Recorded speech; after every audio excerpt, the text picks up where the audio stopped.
Oke, Assalamualaikum warahmatullahi wabarakatuh. Bagaimana kabar teman-teman? Mudah-mudahan baik, panjang umur, sehat, rezekinya banyak. Pada pertemuan ketiga pada mata kuliah evaluasi pembelajaran sekolah dasar. Kemarin kita sudah mempelajari tentang pengertian evaluasi, penilaian, jenis tes. Nah, kita selanjutnya akan mempelajari bagaimana teknik menilai instrumen. Instrumen adalah alat untuk menggali data. Oke, bagi saya screen ya.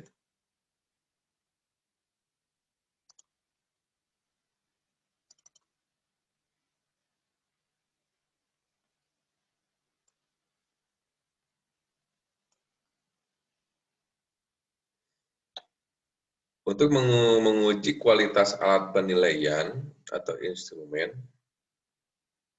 keberhasilan mengungkapkan hasil dan proses belajar, serta bagaimana adanya objektivitas hasil belajar, sangat bergantung pada kualitas alat penilaiannya. Di samping cara penilaiannya, kita sudah mempelajari jenis instrumen, ada instrumen tes, ada non-tes, tes misalkan pilihan ganda, esai, seperti itu. Yang non-tes misalkan observasi, wawancara, kita sudah pelajari. Silakan untuk melihat pada video sebelumnya. Suatu alat penilaian dikatakan mempunyai kualitas yang baik apabila alat tersebut memiliki atau memenuhi dua hal, yaitu ketepatannya, validitasnya, dan ketepatannya, keajegannya. Validitas. Jadi si instrumennya dia harus valid, jadi tepat. Misalkan golok untuk memotong pohon, silet untuk mencukur kumis, atau untuk mengukur kuku.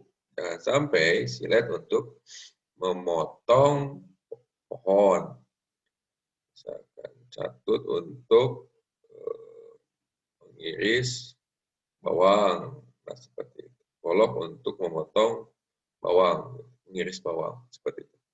Jadi validitas itu adalah ketepatannya, jadi harus menempatkan instrumen sesuai dengan tempat. Ketepatan keajegannya adalah hubungan dengan waktu, kalau reliabilitas. Sebenarnya masih banyak lagi indeks kesukaran, daya pembeda, gitu.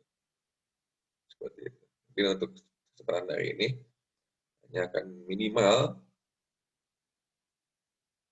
itu validitas dan reliabilitas.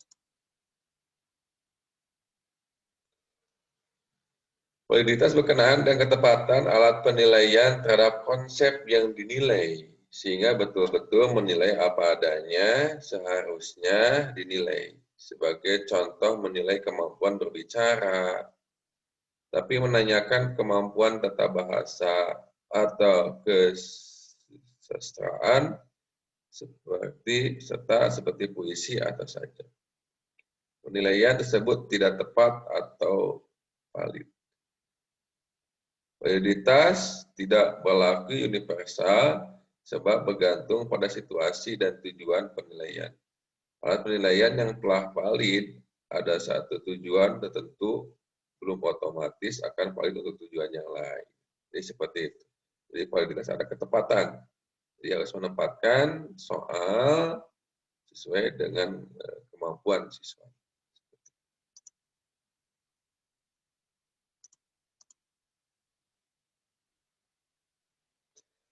Ada 4 jenis validitas yang akan sering digunakan, yaitu validitas isi, sudah jelas dari judulnya juga, validitas isi, yaitu kesanggupan alat instrumen untuk mengukur isi yang seharusnya. Yang kedua, validitas bangun berkenaan dengan kesanggupan alat penilaian untuk mengukur pengertian terkandung dalam materi yang diukur. Selanjutnya, Validitas ramalan, yaitu digunakan untuk meramalkan satu ciri perilaku tertentu atau kriteria tertentu yang diinginkan, misalnya alat penilaian motivasi belajar peserta. Yang keempat, validitas kesamaan, artinya membuat tes yang memiliki persamaan dengan tes jenis yang telah ada atau yang telah dibakukan. Kesamaan tes meliputi lingkup abilitas, sasaran, objek, ukurnya, serta waktu yang diperlukan. Nah, ada juga yang disebut validitas muka. Validitas muka adalah lebih keterbacaan. Apakah soal itu mampu dibaca, mampu dipahami oleh siswa dengan baik. Nah, kalau kualitas isi, dia berhubungan dengan kontennya. Apakah si materi yang ditanyakan sesuai dengan yang kita inginkan. Selanjutnya, reliabilitas. Reliabilitas alat penilaian adalah ketetapan atau keajegan alat tersebut dalam menilai apa yang dinilai. Artinya, kapanpun alat penilaian tersebut digunakan akan memberikan hasil yang relatif sama. Tes hasil belajar dikatakan ajak apabila hasil pengukuran saat ini menunjukkan kesamaan hasil pada saat yang berlainan waktunya terhadap peserta yang sama. Nah, kalau reliabilitas dia berhubungan dengan waktu. Misalkan Bapak mengetes kemampuan literasi siswa kelas 6 di SD Nilam, misalnya. Mempunyai rata-rata adalah 80. Nah, ketika Bapak tes keesokan harinya, nah harus ada keajegan. Keajegan itu intinya dia tidak terlalu jauh nilainya dari pengetesan sebelumnya. Bapak tes lagi besoknya, maka nilainya tidak jauh dari 80. Nah, maka dikatakan, katanya, tes hasil belajar dikatakan ajak apabila hasil pengukuran saat ini menunjukkan kesamaan hasil pada saat yang berlainan waktunya terhadap peserta yang sama. Tapi ini kasusnya pada peserta yang sama. Kalau misalkan dites lagi dan peserta beda, ya jelas pasti akan berbeda sampel yang kita gunakan. Sungguh pun demikian, masih mungkin terjadi ada perbedaan hasil untuk hal-hal tertentu akibat faktor kebetulan. Selang waktu ada terjadinya perubahan pandangan peserta terhadap soal yang sama. Jika ini terjadi, kelemahan tata dalam tes itu yang tidak memiliki kepastian jawaban atau meragukan peserta. Nah, ini berarti katanya sungguh pun masih mungkin terjadi perbedaan itu. Apakah ada akibat faktor kebetulan? Banyak sekali faktor yang menyebabkan si rehabilitasnya menjadi rendah seperti itu. Selang waktu atau terjadinya perubahan pandangan. Nah, bisa jadi pada waktu itu siswa memahami soal yang ditanyakan. Selang waktu terjadinya perubahan pandangan, selang waktu tidak tahu lama, misalnya seminggu, 2 minggu. Di siswa ada waktu mereka untuk belajar kembali pada soal yang sama. Jika ini terjadi, kelemahan tetap pada tesnya itu. Yang tidak memiliki kepastian jawaban atau meragukan pesertanya. Bisa jadi si jawabannya open-ended, jadi banyak jawab.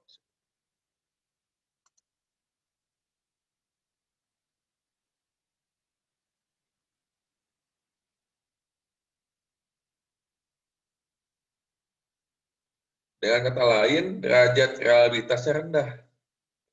Jika seperti tadi, di lain pihak, perbedaan hasil penilaian bukan disebabkan oleh alat penilaiannya, melainkan oleh kondisi yang terjadi pada diri peserta, misalkan fisik peserta dalam keadaan sakit, pada waktu tes pertama, maka motivasinya pasti akan berbeda dengan tes berikutnya. Nah, seperti itu. Bisa jadi dipengaruhi si itunya keadaan fisik. Fisik. Bisa jadi juga dipengaruhi oleh keadaan yang lainnya, lingkungan, faktornya banyak sekali, lingkungan, sakit, yang lainnya. Atas dasar ini, perbedaan hasil penilaian pertama dengan hasil tes berikutnya bisa terjadi akibat perubahan pada diri subjek yang dinilai atau oleh faktor yang berkaitan dengan pemberian tes itu sendiri. Jadi bisa menjadi si pengganggunya dari dalam diri sendiri, siswa itu sendiri, atau disebabkan oleh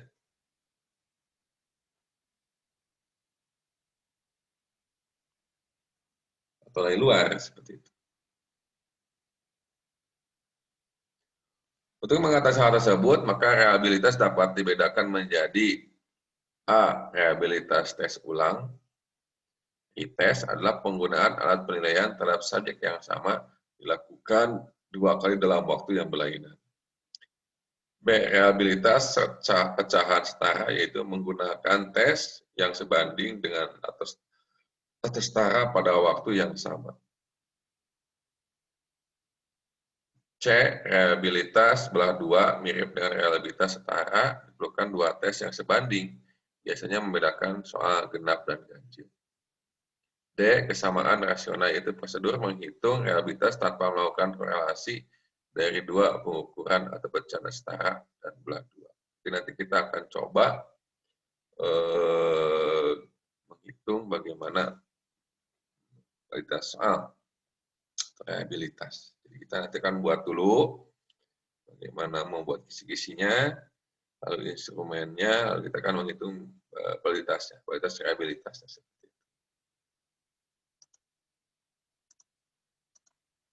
Selanjutnya, tolak ukur penilaian. Guna mengetahui pengertian pemahaman peserta terhadap bahan-bahan yang diajarkan, perlu dilakukan penilaian melalui tes. Tindak lanjut tes tersebut harus sudah jelas kepentingannya untuk apa dan bagaimana pemanfaatannya sesuai dengan tujuan yang telah ditetapkan sebelumnya. Nah, pelaku penilaian, apakah kita ingin menilai kemampuan literasinya, hasil belajarnya, pemahamannya, komunikasinya, atau kemampuan-kemampuan yang lainnya, seperti itu. Jadi, si penilaian itu pasti akan punya suatu tujuan, seperti itu.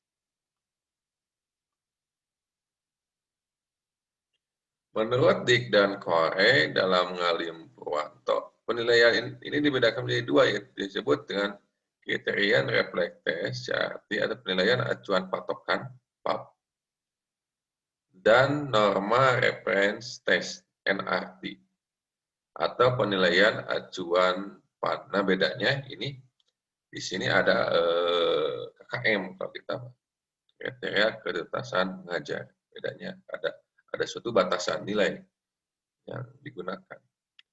Dari hasil penilaian ini akan diperoleh suatu kriteria atau standar tertentu yang telah ditentukan dalam perencanaan penyusunan program.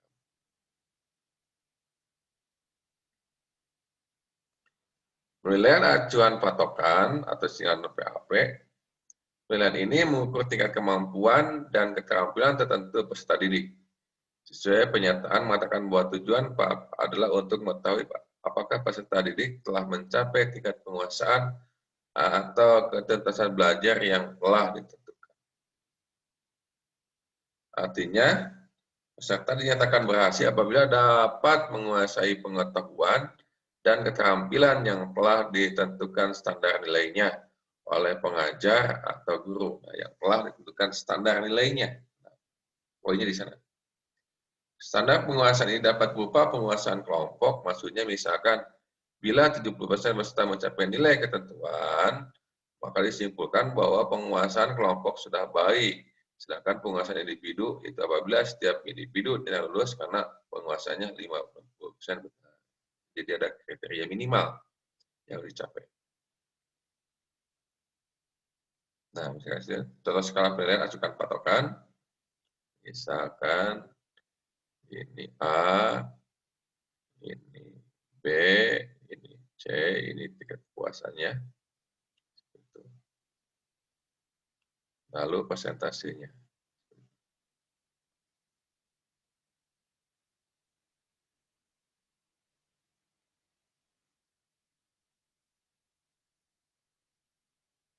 Untuk B persentasenya berapa, C persentasenya berapa, D persentasenya berapa, A dia kuasanya persentasenya berapa. Lalu ada disebut dengan PAN. Jadi intinya kalau POP dia ada patokan KKM, ketuntasan minimal, kriteria ketuntasan minimal. Misalkan siswa itu ada dikatakan, misalkan lulus mata pelajaran tematik 2 jika dia di atas 70. Itu POP.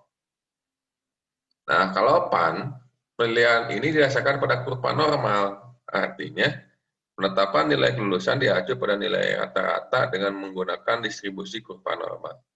Tetapkan batas-batas nilai, misalkan A, B, C, dan E. C nilai rata-rata. Nah, kalau ini dia berdasarkan rata-rata. Misalkan Bapak mengetes TS, misalkan TS, mahasiswa evaluasi pembelajaran. Nah, kalau Bapak menentukan bahwa ketika di atas 70 nilainya, misalkan kriteria 0 sampai 100, maka dikatakan lulus. Jika di bawah 70, maka dikatakan tidak lulus. Nah, kalau PAN, nah, Bapak katakan dulu. Bapak katakan dulu berapa nilainya, misalnya rata-ratanya 50, bisa 50, bisa 80, bisa tinggi, bisa rendah. Nah, itu menjadi sebuah patokannya. Dalam PAN ada dua kemungkinan yang terjadi. Kemungkinan pertama, karena memang semua peserta sudah pandai, maka bagi mereka yang memiliki nilai di bawah rata sebetulnya juga pandai. Yang kedua, justru sebaliknya, apabila semua peserta tidak pandai, walaupun mereka yang memperoleh nilai di atas rata-rata pun mereka sebenarnya tidak pandai.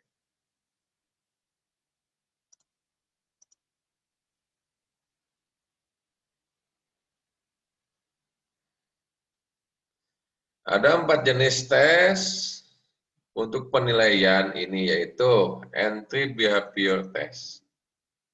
Tes ini dilakukan sebelum suatu program disusun.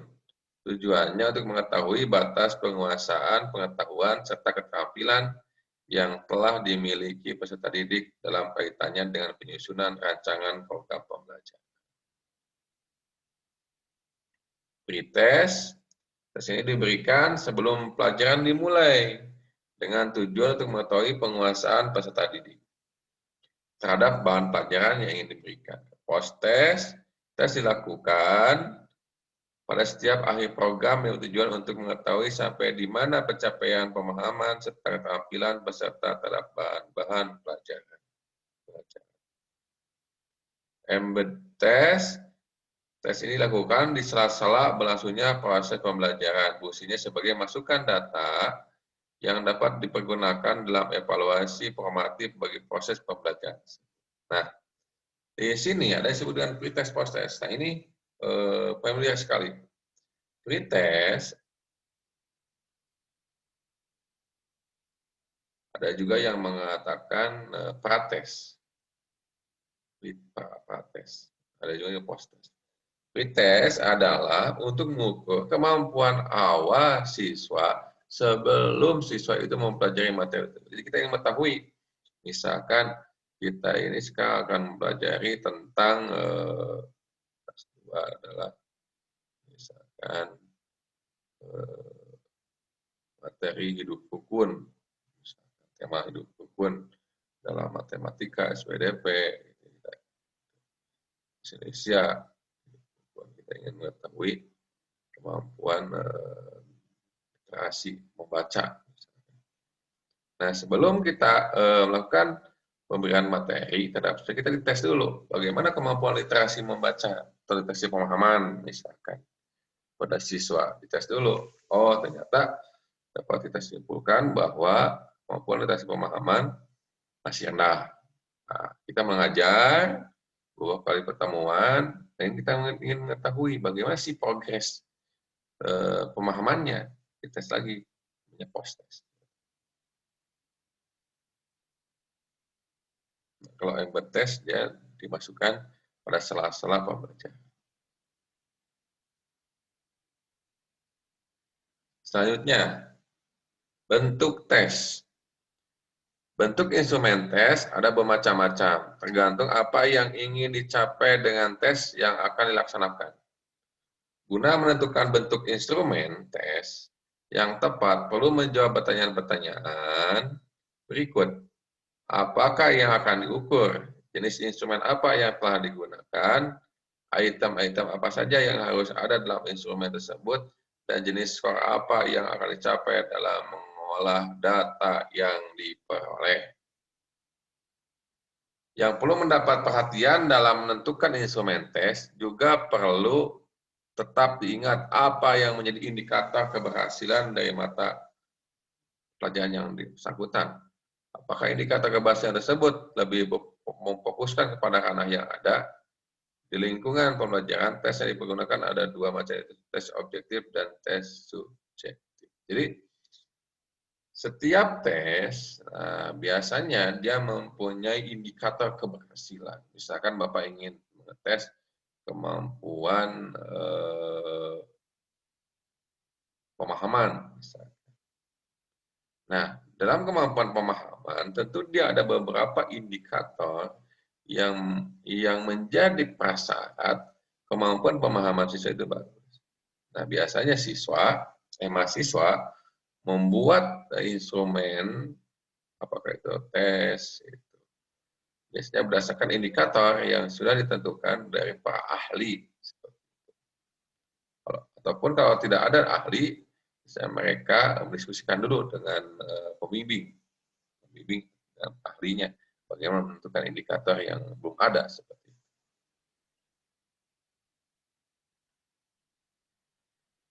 Nah, tadi katanya tes yang digunakan ada dua macam, tes objektif dan tes subjektif atau esai yang kita bahas. Tes objektif, tes ini juga biasa disebut dengan tes terstruktur karena jawaban pertanyaannya pada tes ini sudah diberikan batasan-batasannya guna mengurangi terjadinya subjektivitas dalam pemberian skor. Nah, dalam tes objektif ada jenis-jenisnya. Jadi di sini kuncinya. Nah, batas. Jadi sudah diberikan katanya si batasan-batasannya untuk mengurangi terjadinya subjektivitas dalam pemberian skor.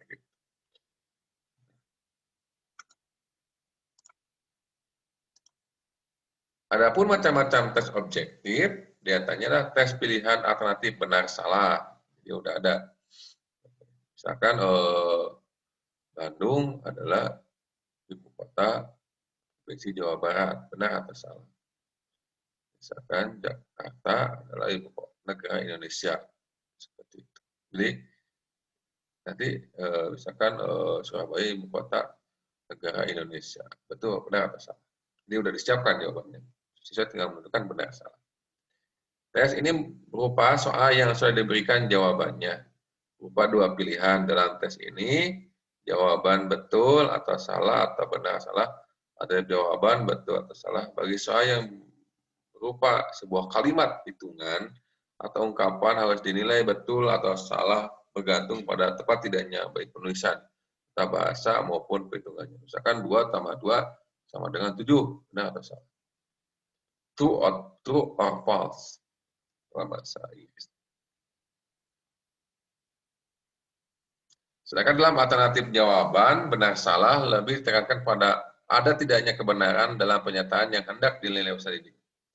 Di samping itu, masih ada bentuk lain yaitu alternatif jawaban ya, tidak. Tes ini merupakan soal yang harus langsung dijawab, ya atau tidak.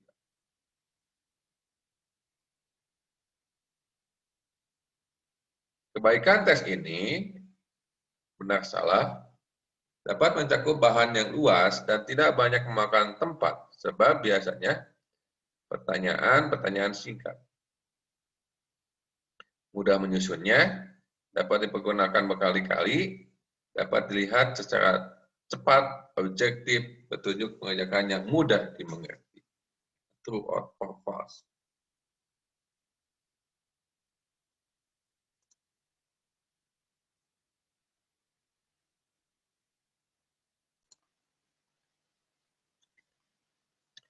Oke, kita lanjutkan kembali.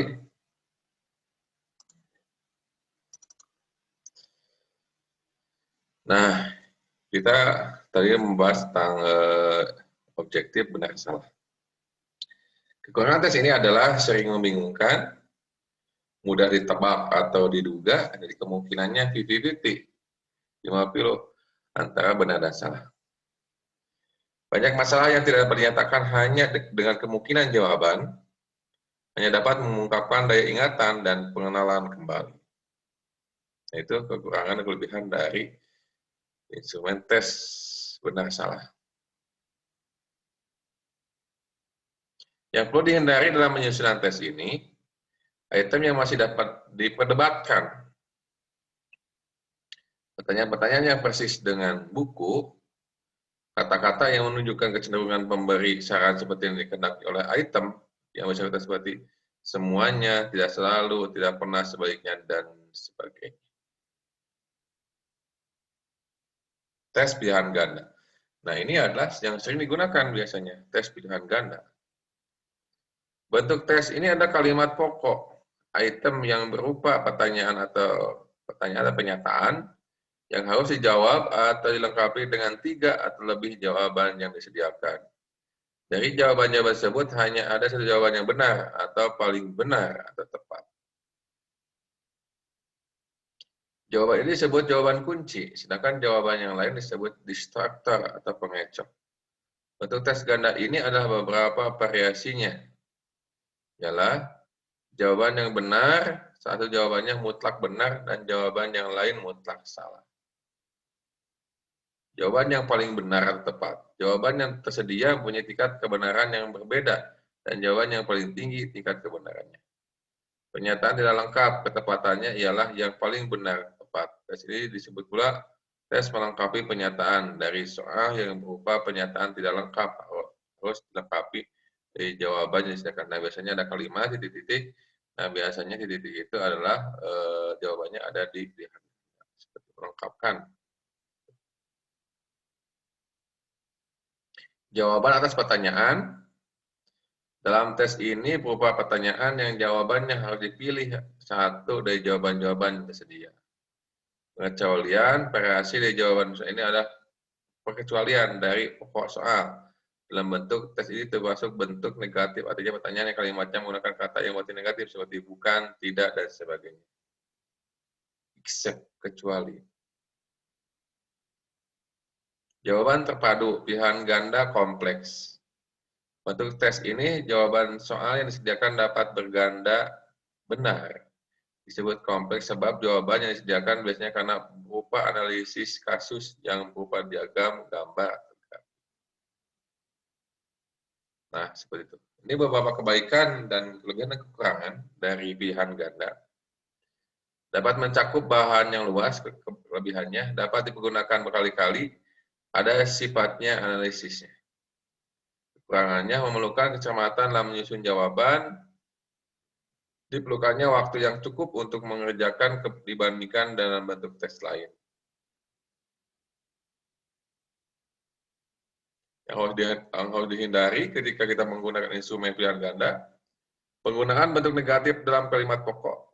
Bukti-bukti soal jangan terlalu sulit atau sukar, pengulangan kata dalam kalimat pokok dijadikan jawaban-jawaban alternatif. Penggunaan susunan kalimat seperti dalam modul atau handout, alternatif yang tersedia jangan tumpang tindih, inklusif atau sinonim, penggunaan kata-kata selalu, kadang-kadang, dan pada umumnya, menghindari. Nah, selanjutnya, tes menjodohkan. Tes ini sering juga disebut dan istilah mencocokkan, memasangkan, dan dalam bahasa Inggris disebut matching test. Tes ini terdiri atas seri pertanyaan dan seri jawaban. Nah, biasanya pertanyaannya di kiri, jawabannya sebelah kanan. Kita hanya tinggal menjodoh-jodohkan. Masing-masing pertanyaan mempunyai jawaban yang tercantum dalam seri jawaban. Tugas peserta mencari dan menempatkan jawaban-jawaban yang sesuai atau cocok dengan pertanyaan. Kebaikannya, kekurangannya, ada sifat analisis yang memerlukan pemahaman, dapat mencakup bahan yang luas, dapat menggunakan berkali-kali. Kekurangannya memerlukan kecermatan dalam menyusun soal, memerlukan waktu lebih lama dalam menjawab. Yang harus dihindari dalam menyusun tes ini adalah pertanyaan jangan terlalu banyak supaya tidak membuat bingung peserta. Item-item yang tergabung dalam satu seri, baik pertanyaan maupun jawaban, jangan merupakan pengertian yang heterogen, harus homogen. Selanjutnya, tes jawaban singkat atau tes isian. Tes ini merupakan tes yang bentuk pertanyaan atau pernyataan dijawab dengan satu kata, satu prosa, satu angka, atau satu formula. Oleh sebab itu, tes ini juga disebut tes menyempurnakan atau tes melengkapi. Kebaikannya tidak hanya untuk mengingat, tapi juga dapat memahami, dapat mencakup bahan yang luas, dapat dipergunakan berkali-kali, kekurangannya memerlukan kecermatan dalam menyusun soal. Yang harus dihindari atau mengutip kalimat pernyataan yang ada pada modul atau handout, lalu tempat kosong yang disediakan untuk jawaban jangan berbeda panjang pendeknya. Setiap pernyataan jangan mempunyai lebih dari satu tempat kosong. Jangan mulai dari tempat kosong. Nah, ini juga yang saya gunakan. Tes subjektif atau esai. Nah, tadi objektif. Nah, sekarang tes subjektif. Kenapa subjektif? Karena subjektivitas terhadap jawaban sangat tinggi. Misalkan apakah si tulisannya bagus atau tidak, atau mungkin guru itu mengenal siswanya, apakah aktif atau tidak, atau nilai kesubjektivitasnya sangat tinggi kalau saya. Dalam tes ini kemungkinan adanya jawaban secara bebas. Dengan jawaban bebas tersebut pemberian skor menjadi sangat subjektif karena sangat bergantung kepada yang memberikan skor. Kalau Bapak biasanya kalau memeriksa soal esai kepada mahasiswa, tekniknya seperti itu. Tutup dulu si namanya, si nama siswanya, periksa. Kalau kita merasa kurang yakin, bisa kita memeriksa 2 kali. Atau kita bisa memeriksa kepada orang lain, gitu, si esainya. Kan 2 atau 3 orang. Apakah nilainya sama atau tidak? Setidaknya samanya bukan berarti sama persis, tapi tidak jauh dari penilaian yang telah dilakukan. Walaupun bukti-bukti jawaban juga harus sudah disiapkan, tetapi subjektivitas pemberian skor tidak mudah untuk dihindari, sebab jawaban atau mengerjakannya dilakukan dengan cara mengeksplorasi atau mengekspresikan pikiran peserta, bahkan ada kemungkinan menganalisisnya. Jadi biasanya kalau pilih esai, itu adalah pendapat pribadi, ide pribadi, seperti itu. Analisis pribadi.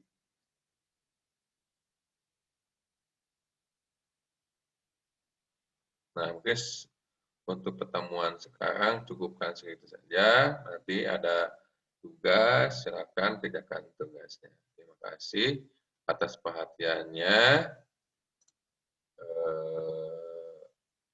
Panjang umur, sehat selalu, banyak rezeki. Mudah-mudahan tetap semangat sampai akhir perkuliahan dalam kuliahan daring ini. Terima kasih. Salam buat orang tua kalian. Assalamualaikum warahmatullahi wabarakatuh.